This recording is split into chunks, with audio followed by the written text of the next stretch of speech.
Welcome. How you doing, guys? Welcome back to the Spurs Talk Show. I'm Sean Butler. This little one is Bugsy Malone, or as she wants to be known as today, Bugsy Malonovic.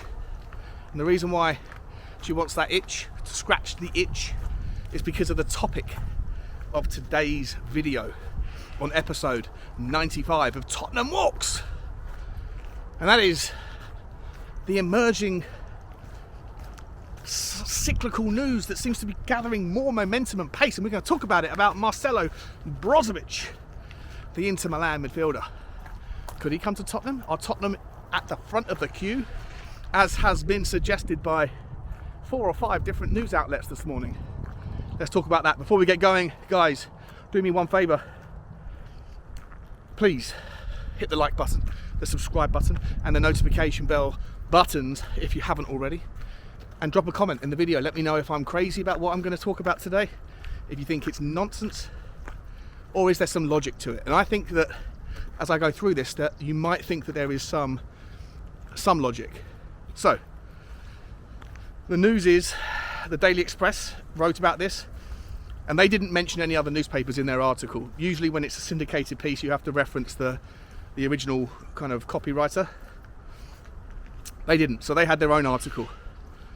Other articles that I read were mentioning Gazzetta dello Sport and Calcio Mercato, Italian side journalists, and they had different takes on the same piece.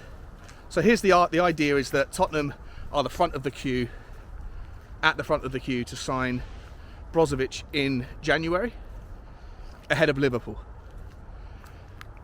Brozovic is 30 years old. He's just signed a new contract back in March, which on paper you would think, well, that's it then, right? Like, he signed a new contract, he's committed his future. But one of those articles alluded to the idea that it was really just a favour, like a player club loyalty favour, because Inter Milan spent most of last summer deciding not to deal in any of the ways that they could raise the money that they need to kind of fend off this financial problems that they really have.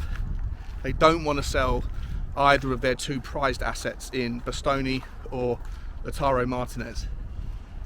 They would rather not sell Milan Skriniar, but he's running out of contract and so far hasn't signed a new one. And so if they were to sell him in January, they're not going to raise the same amount of funds as they could have done had he had longer on his contract to run down. And so as you go down the options of how to raise money, you find Brozovic.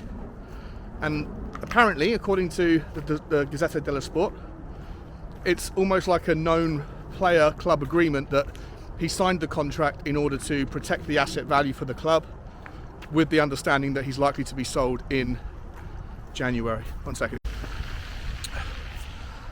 Now, where does he go? Well, apparently Inter Milan have got agents or whatever that have put expressions of interest feelers out there to see if they could create some sort of bidding war. And the 2 names at the top of the list in terms of who would go for him, who can afford him, where would it make sense, is Tottenham Hotspur and Liverpool. We know that Liverpool are in desperate need of a midfielder. They spent all of last summer putting all of their eggs into the Tchouaméni basket.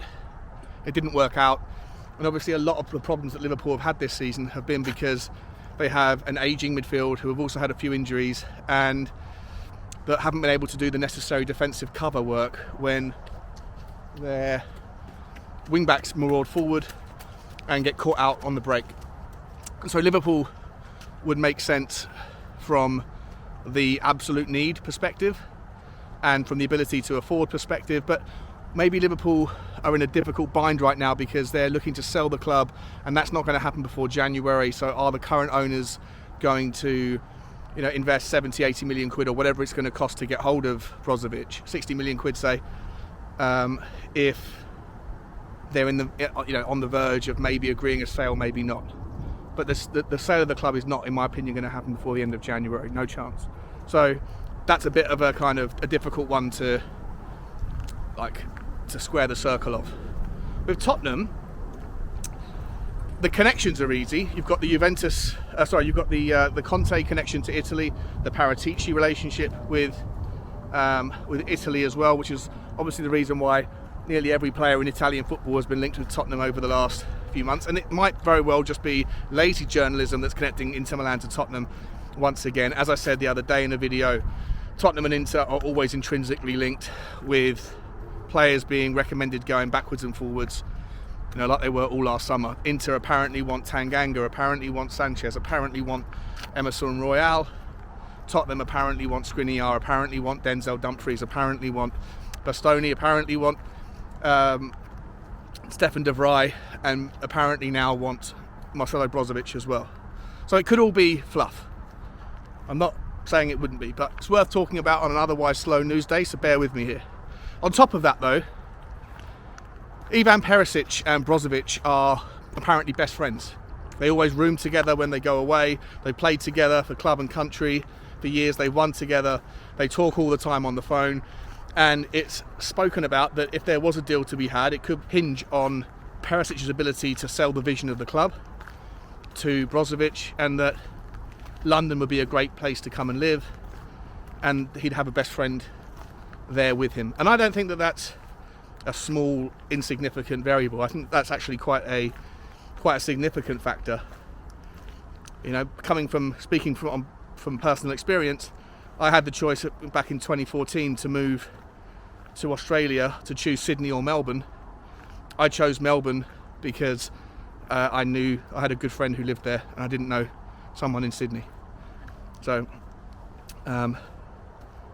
they are compelling drawing factors. All that to one side, right? Do we need Brozovic? He's a defensive midfielder. He's a number 6. He's a brilliant number 6, a deep lying playmaker. He's an instant upgrade, in my opinion, on Bissouma, on Ollie Skip, on Pierre-Emile Højbjerg, and on Bentancur. Despite the latter two having had wonderful seasons, Brozovic is a cut above. He really is. Brilliant. He can ping a pass, whether it's 5 yards or 50, chances are it gets to where it's going. He's got vision like Superman, intelligence like Elon Musk. He's a brilliant player who can control the game, the pace of the game, and do a very good job in winning the ball back, regathering, recycling as well, which I think is important when Conte gets to play the formation he wants, which is clearly 3-4-3, to have two players in the midfield who can compete against traditionally 3 midfield teams, which would be the vast majority of the top 6. The vast majority of the Premier League play a 4-3-3. So you're often playing against 3 players in the midfield.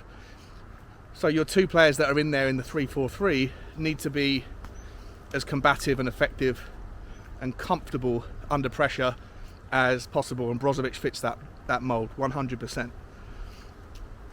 Now people are going to say, but we don't need that sort of midfielder, we need a Maddison type. I think I tend to agree a little bit, but I also can see the logic of not going down that route. If you play 3-4-3, you don't need a creative midfielder like a Maddison. You've got your creativity from the likes of Kulusevski. He is our creator. He not only creates things for himself and adds his own assists and his own goal contributions, but I've shown the stat before. If I can find it, I'll throw it up again. The difference it brings to Heung-min Son and Harry Kane's game in terms of goal contributions and assist contributions is vast and stark when Kulu's playing versus when he's not. So I don't necessarily think that creating chances or creating goals is a problem for us, as long as we're playing the 3-4-3 and as long as we have a player like Decky that's on the pitch. Now, we don't have a replacement for Decky when Decky's not there at the moment. Would that be Maddison? Could it be Maddison? Sure, it could, but he's a slightly different type of player. Could it be better served if Tottenham stuck with the 3-4-3 and just went and got better deputies for Decky than what we currently have? No disrespect to Lucas Moura or Brian Hill, but one of them has proven time and time again to be a nice eye test, but lacking substance in Lucas, and the other is too young right now and doesn't get enough minutes and clearly doesn't have the trust of Conte. So if Tottenham could go and get a Malinovsky or a Marcus Thuram or someone like that for relatively small funds, then I think that Tottenham have enough in the 6 options you'd have up front to be able to contend, contest and create enough goals week in, week out to not be an issue. Where I do think the issue would be is if you stick with the 3-4-3 against really tough teams that play the 3-5-2 or the 4-3-3 rather, I think that sometimes you're going to get overrun in the midfield and the forwards aren't going to have enough opportunity to create. For me, that solution is found with someone like Brozovic. So I'm all for it on principle. Do I think it's the priority? No. I think we absolutely need to go to whatever lengths necessary to fill the centre-backs issue and get a better right wing back. Those 2 spots, for me, if we don't come out of February the 1st with improvements in those areas, then our window will be considered, I think, a failure, and our chances going into the rest of the season will be, unfortunately, pretty bleak. I think that that's the obvious areas we need to improve. I'm not going to bang on about that too much more. I've said it 1,000 times. But if the opportunity was there to get a Brozovic, because Inter Milan need to raise funds, and that's the sacrificial lamb that they're willing to, go to, in light of the fact that they don't want to get rid of Bastoni or Martinez, then I think that he would be an absolute boost. And the other reason why I think is, obviously that would relegate Pape Sarr to get loaned out. It would relegate Ollie Skip to 5th choice midfielder. But if on occasion you do need to go to a 3-5-2, and as you know, injuries are always there. We've seen it this season. We've been riddled with injuries. If one of those midfielders is out injured, then having a 3-5-2 where, let's say Ollie Skip is injured at the moment, and you're playing Bissouma, Højbjerg and Bentancur, you have no plan B in midfield. None. Whereas if you have that 5th layer of protection of absolute quality in Brozovic, Bentancur, Højbjerg, Bissouma and Skip, I don't think there's a better midfield 5, possibly, in the Premier League. It'd be difficult to, maybe Manchester City, but certainly better than United's and Liverpool's with the addition of Brozovic, and Chelsea's and Arsenal's. I also think that there's a value in getting him to stop other teams getting him. If Tottenham were to go and get him, it means that one of the best available midfielders is off the market, and there's a lot of other teams that would be looking at him, and if they can get him, that would fill a huge hole in their system that would make our competition against them even harder than it already is. So I'm not saying that we prioritise it, but if the opportunity would be there to go to Milan and say, hey, here's 100 million quid, that sorts your financial situation out, give us Brozovic, Skriniar and De Vrij,